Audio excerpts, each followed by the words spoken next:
Illinois Stories is brought to you by the Corporation for Public Broadcasting, Illinois Arts Council Agency, and by the support of viewers like you. Thank you. Hello, welcome to Illinois Stories. I'm Mark McDonald in Springfield at the Sangamon Auditorium, where the Illinois Symphony Orchestra is engaged in one of its first rehearsals with its new music director and conductor, Ken Lamb. Lamb is the fourth conductor of this orchestra. He's a busy man, but he found 30 minutes before this rehearsal to spend with us so we could get to know him a little bit.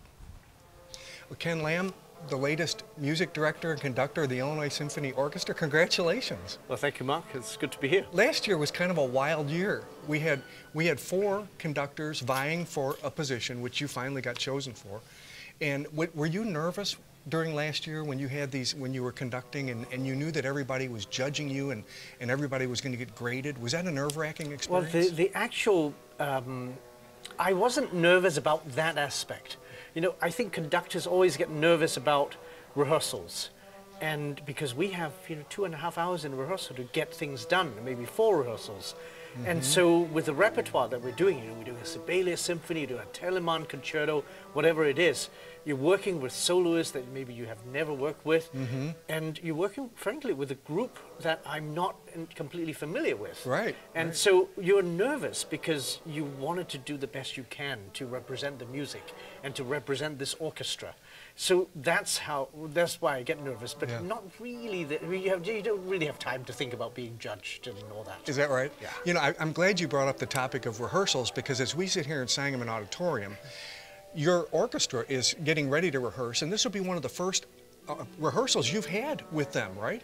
Well, as music director, yes. Yeah. We had one last night, but that was really, a reading rehearsal, because they just got into, a lot of players got into town, and we read through the symphony, started working. Today is a long day. We have 2 rehearsals, and we're going to cover everything in the program today. A lot of people don't understand. They think that you rehearse all the time, and that's the only way you can get everything fine-tuned the way it is. But when you have an orchestra like this with very good players, they come in knowing the music, don't they? Right. You don't have time to teach them the music. Well, the idea is to get the best players available in the region.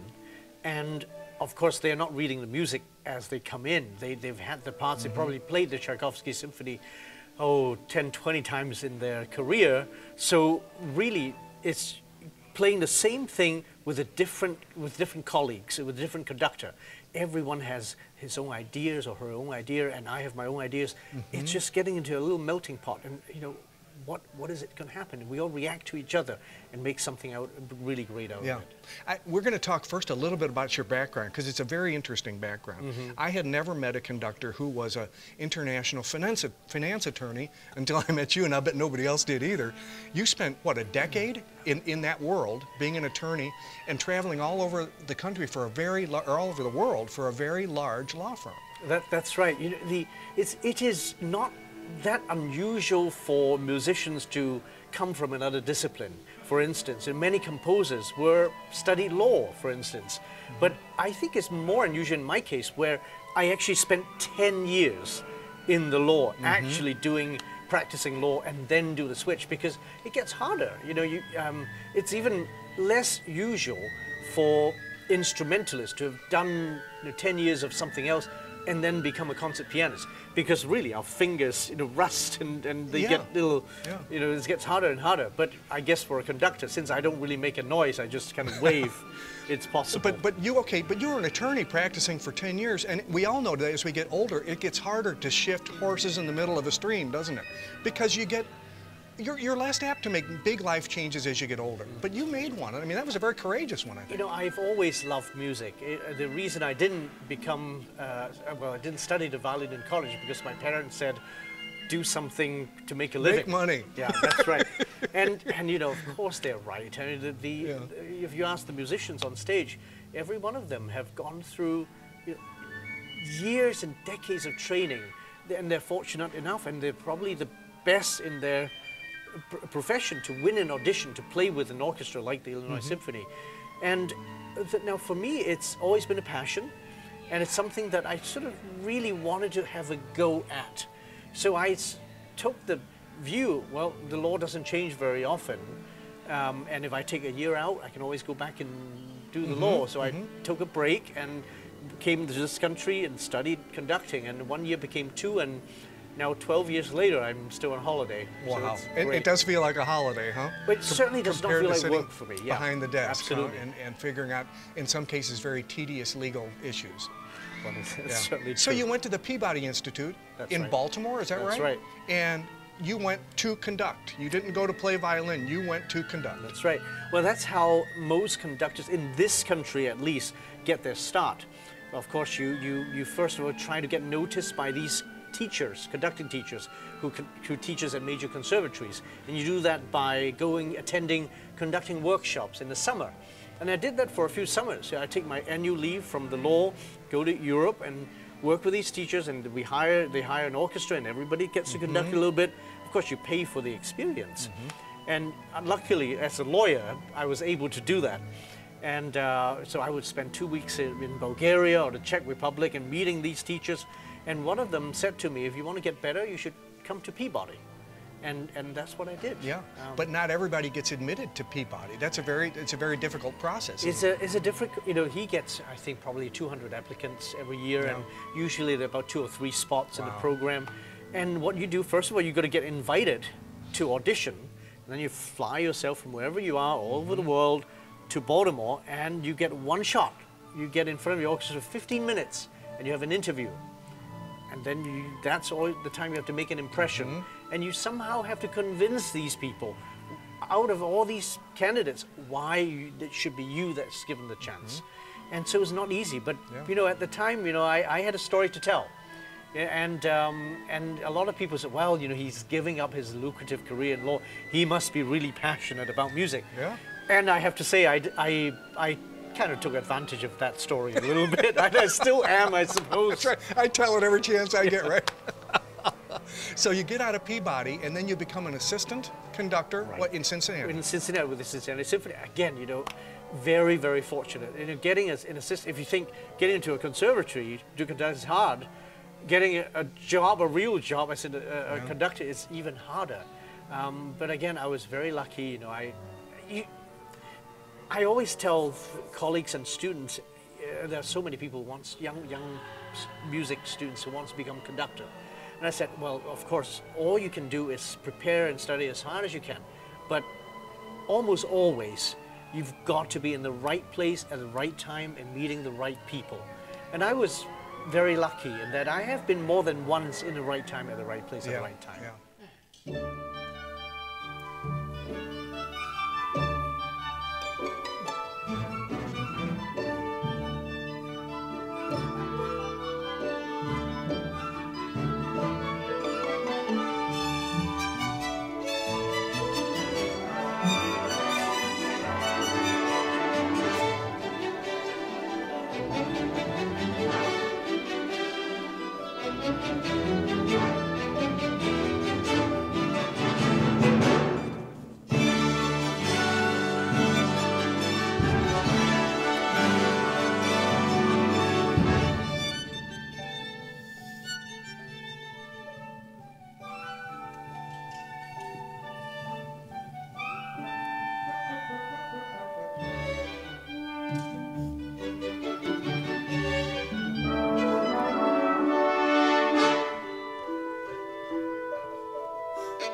Now, as we have this interview, we're also watching you conduct a rehearsal for this weekend's program. Now, as we watch that, I want to ask you about your communication with your players, because I'm sure every conductor has a very different style. How would you describe the style that you communicate with your players? Well, a conductor's communication with orchestras is primarily nonverbal. And I think orchestras appreciate that. If you are able to say what you want to say with your eyes, with your face, with your stick, because in the limited time that we have together, they want to be playing. So they want to be playing through the piece as much as possible. And they're on that stage, they're probably the most sensitive people that you can find. They're playing all the notes, but they're also in the corner of their eyes, they're watching you. Every little thing that I do will have an effect on them. And so I have to be very aware of what is helpful, what is not helpful, what they need, what they don't need, and am I able to say everything that I want to say about the music just by using these? And it's interesting that how much the conducting is actually not in the stick, it's actually in the eyes. And I think that's an aspect that a lot of people don't really put enough emphasis on. I have a choral director that says the music is not down here, the music is here. Is that right? I think that's absolutely true. Yeah. I mean, look, the notes are there. Yeah. Everybody knows it, but what do we make out of it? That's the important thing. Okay, so you've got this group of people who you don't know very well. They have to know one person. You have to know 60 people. How do you do that? I'm learning. I'm learning every minute up there. And if the one skill that we all have to possess as conductor is you have to multi-track. Now, you have to be able to, think about what you want to hear in your head. You have to compare it to what they give you. And at the same time, you've got to be noticing tendencies and which part of the stage people don't hear so well. Then, you've got to give them more information. What part of the stage they hear very well. And then maybe you can just indicate the kind of direction you want. And you're also watching your players. Do they have sometimes, and you have to let them, if there's a big oboe solo, I'm not going to dictate how this person is going to play by principle, is going to play the phrase, because he has played this piece many times. He has studied that solo for years and decades, if not decades. So he has something to say about it. And you listen to what he has to say and compare it to what you have. More often than not, he gives you something better. Is that right? Yeah. Oh, yeah. Do you ever, or have you ever taken one of the players, if one of your players has a solo part, and approach them afterwards, one-on-one, and say, I'd kind of like to hear a little more of this or a little more of that? You do that? Sometimes. I try to do it with my stick. You know how sometimes people say that a conductor, you will seem to give you all the freedom to play, but in fact, I'm giving them a framework within which they have to do, and it's really by dictating that framework and that how that relates to everything else. That's my job. The greatest leaders do that. They lead their company or whatever it is, and it is the workers will feel that they have ownership. That the ideas is theirs, and that's what I always try to do, is give them as much freedom as possible. Yeah. You have to. I think you mentioned the term multi-track. You have a lot going on. You also you're right in the middle of a very powerful musical experience. Do you ever get carried away? Well, that's the thing. I think it's different, of course, in rehearsal than performance. In rehearsal, you really have to at least have, a 20% really be very objective about what you hear, because then you're able to hear, diagnose, and fix things. In a performance where your work is done, and that's why I get nervous about the rehearsals. I never get nervous about performance because my work is done. In the performance, you still have to have that 5% that really are, because your function also is to help them play together and so on. But my primary task in the performance is to inspire and really show them why we're doing this, and hopefully have a good time doing that. We mentioned that the players come in already knowing the music. So that means that they have done their preparation. You have preparation to do too. How does a conductor prepare for this? We open a score, we learn every single note on the page, and we do all sorts of analysis on them. We play them on the piano, we combine the parts, and we try to really learn the score well. And we study history, we study theory, we study philosophy of the time, we study everything possible just to give us the right context of the piece, really as to why and how to do this. And the better the level that we get, the more we can get to not just how we do this, but why are we doing this? And that to me is the essence, the ultimate goal of conducting, is for me to really become that piece of music on the podium and really showing everyone why it is important that we present it. You were a violinist principally, right? As a musician? Well, I can't really call myself a violinist. I haven't played the violin for a very long time. But I did used to learn the violin. I sing, I play the piano.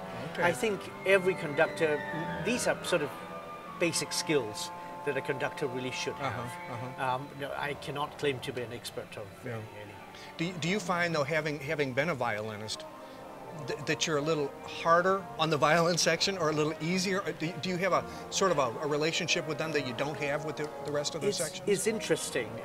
With professionals, I think you do need to know some aspect of the technical side of the instruments, because ultimately that is my instrument, is 80 people playing those instruments. So it helps when you can, you know, direct the strings to play with a certain technique. Now, as the orchestra gets better, the professionals, a lot of the things is taken care of by the players and the principals. I can tell them, I'd like to have this color, and they will tell, okay, well, this is how we translate into technique. Now, of course, when you work with, and I do work with a lot of younger orchestras, like college orchestras and even high school orchestras, youth orchestras, then really knowing the instrument helps, because sometimes you really literally have to tell them what part of the bow that they should be playing, what position they should be playing, and it really helps, because if you're a string player, because if you look at an orchestra, the majority of players are string players, so it does help.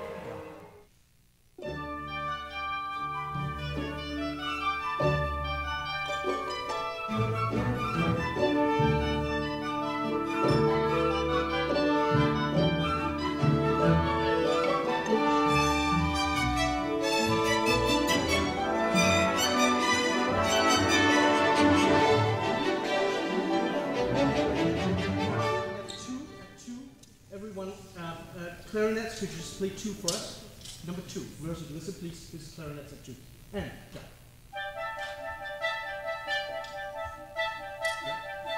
If possible, let's really keep half an ear on the clarinets there, okay? Let's go 2 before 2, thank you. 2 before 2. And 2, and.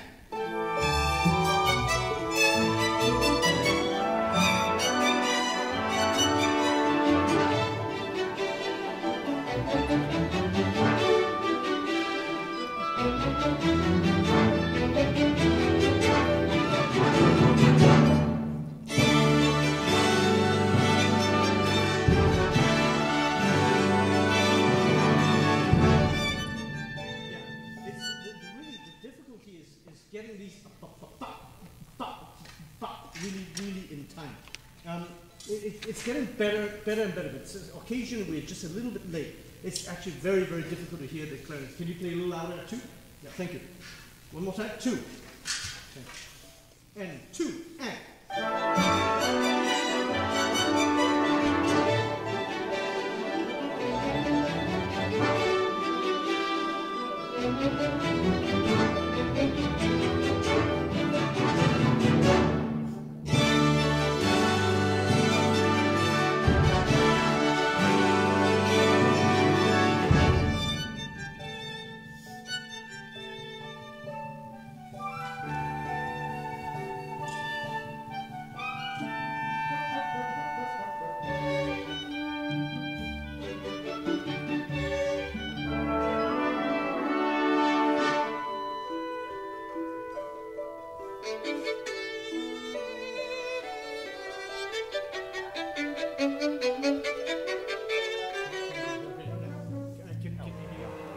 Now, you'll be here, of course, in Springfield and Bloomington with the ISO. Are you going to stay with the Charleston Symphony Orchestra as well? Well, that's the plan. And for conductors nowadays, it is not unusual for them to have 2, sometimes 3 music directorships, because frankly, the orchestra don't want to see you every week. And they get, I would like to say that just like a tin of food, we have a shelf life. and you've got to stay fresh. And most regional orchestras also don't have a season that is play every single week. Right. They have, we're here, we have 6, major or 8 big orchestra concerts, and some outreach concerts and education concerts. So there are opportunities for me to do another orchestra in another community and actually learn from each other. Yeah. So you'll be doing a lot of traveling. Yes. I mean, will you have an apartment here, or how will you do that? Well, that's something to be determined. Right now, I am staying with some symphony supporters who are kind enough to open their house to me, and they're wonderful people, and I actually enjoy staying with them, because sometimes you do, and the traveling on the road is lonely, so sometimes it's nice to have people to talk to. Yeah. And of course, I guess you're going to be doing some guest conducting too, so that means even more traveling, right? Right. Do you enjoy that, going from city to city and preparing an orchestra that you've never heard before? Yeah. Up to an extent. I think, having, this is like family. This is, even though the relationship is new, but you develop. They get used to me, and I get used to them. And when you go to a new orchestra, for the first rehearsal, they're figuring you out. Where's the beat, and is it here or is it there? And I'm trying to figure them out. I'm trying to figure out the auditorium, because the auditorium actually kind of have a major impact on how I would actually conduct. If there's an auditorium where maybe the left-hand side can't hear the right-hand side too much, when they have a lot of ensemble stuff to do, I have to be a traffic cop. But when they can hear very well, then I don't need to do that. So that's something that you would have to do if you guest conduct a lot. So in some ways, if you don't have a relationship with them, there's only so much you can do in 4 rehearsals. And you have to do it because you gain a perspective of, sometimes you go to an orchestra which have an incredible brass section, let's say, and then you learn this is why they do it so well. Mm-hmm. And then you can take it back and apply it to your own orchestras. Yeah. But a lot of the times you actually can build and achieve so much more with an orchestra when you have a relationship with. Mm-hmm. And that's what I really look forward to, with the Illinois Symphony. As music director, you're not only the conductor, but you also plan the season. What are we going to play this year? Why would we play that? We did that 3 years ago. Let's not do that. We don't have a big enough section for that. All of that feeds in. Now you've got 2 organizations that you have to plan seasons for. That spreads yourself pretty thin, doesn't it? Well, the fortunate thing is, I've been doing this for 12 years now, and even more when I was a lawyer in Hong Kong. I was conducting community orchestras. So a lot of this repertoire I'm not conducting for the first time.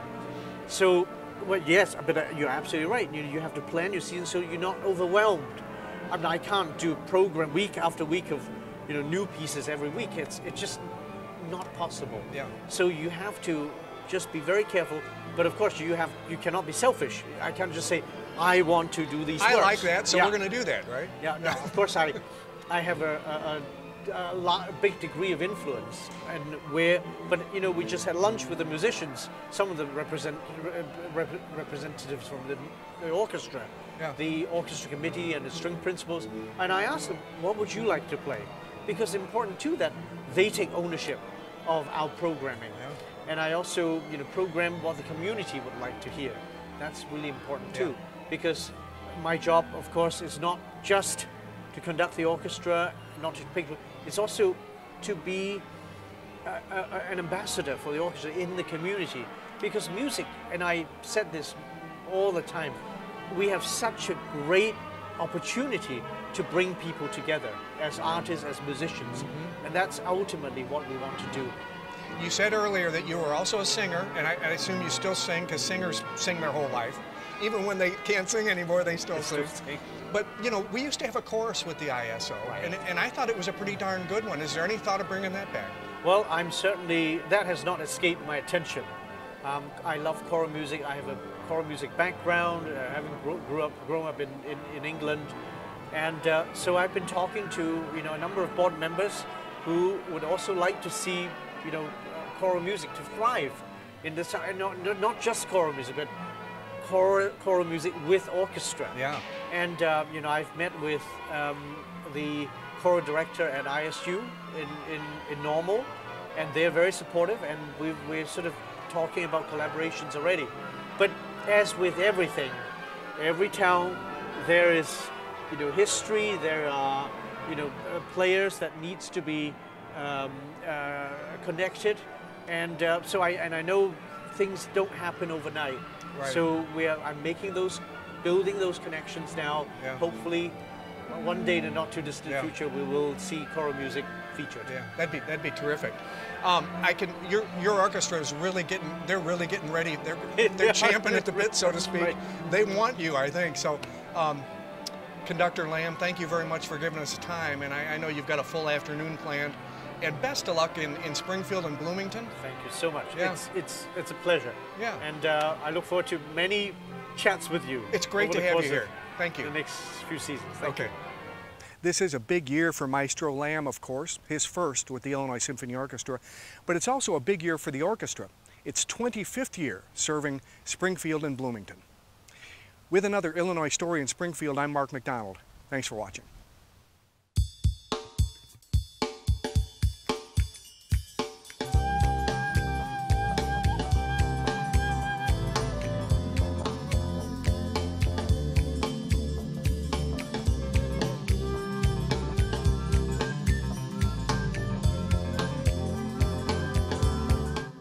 Illinois Stories is brought to you by the Corporation for Public Broadcasting, Illinois Arts Council Agency, and by the support of viewers like you. Thank you. For a DVD copy of the program you've just seen, send 1995 to P.O. Box 6248, Springfield, Illinois 62708. Be sure to include the program name, subject, and when the program aired. You can also order with your credit card by calling 800-232-3605.